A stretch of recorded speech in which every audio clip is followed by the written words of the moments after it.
Welcome to the Bare Metal Cyber Security Plus podcast. This series helps you prepare for the CompTIA Security Plus exam with focused explanations and practical context. For a companion study guide, check out the Achieve CompTIA Security Plus 701 Exam Success by Dr. Jason Edwards. It is the most concise and complete Security Plus guide on the market, built for busy professionals who want to pass the exam fast and on their first try. You can find this book and others at cyberauthor.me. In this episode, we are going to look at two advanced but essential topics in cybersecurity: gap analysis and zero trust architecture. Both are powerful strategies that organizations use to improve security, close vulnerabilities, and ensure that users and systems are operating within a safe and well-defined framework. Let's begin with gap analysis. A gap analysis is a method for identifying weaknesses in an organization's current security setup by comparing what exists today with what should exist based on best practices, policies, or compliance requirements.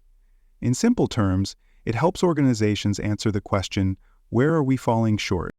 The purpose of a gap analysis is to expose those shortcomings before they lead to incidents. It can highlight missing security controls, outdated policies, poor training, or unsupported software. Once the gaps are identified, they can be prioritized and addressed through updates, new tools, or changes in process.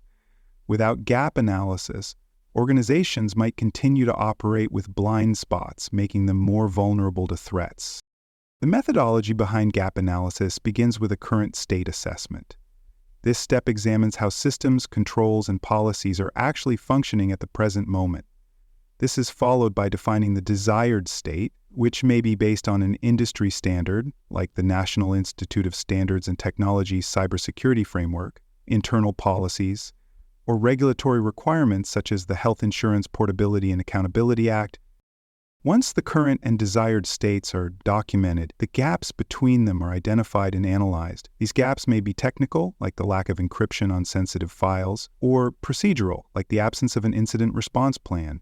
A well-executed gap analysis also ranks these issues based on risk, allowing leadership to focus resources where they matter most. One practical example involves a mid-sized business preparing for a third-party security audit. Through gap analysis, the team discovered that while employee training was required, there was no documentation to prove participation. They also found that their password policy did not meet current industry standards.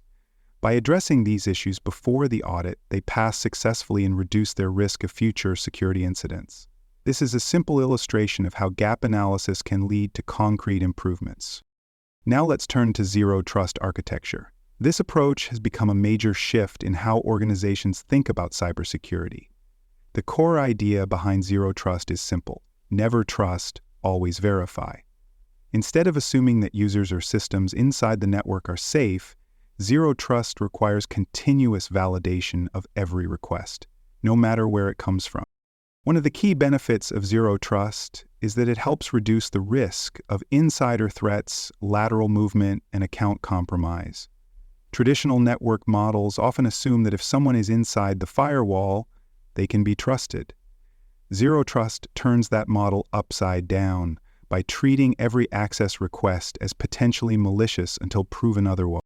Zero trust architecture is built on two main components: the control plane and the data plane. The control plane is where identity, policy, and decision-making functions are located. A major concept here is adaptive identity management. This means that user access is not only based on credentials, but also on context, such as device health, user behavior, and location. If something looks suspicious, access can be limited or denied in real time. Another important idea in the control plane is threat scope reduction. This refers to minimizing the number of people, devices, and systems that have access to sensitive resources. The fewer entities that can interact with important data, the lower the risk. This is achieved through segmentation, least privilege principles, and strict access requirements. Policy-driven access controls are also part of the control plane. These controls enforce rules that determine who can access what and under which conditions. Policies might include statements like, allow access only from approved devices during business hours. These policies are enforced consistently and automatically through technology. In a zero-trust environment, two important roles help make decisions and enforce policies. The policy administrator is responsible for setting and maintaining access rules. This role ensures that policies are based on risk levels, compliance needs, and organizational goals. The policy engine evaluates each access request based on those policies. If the request meets the conditions, it is approved. If not, it is denied or flagged for review.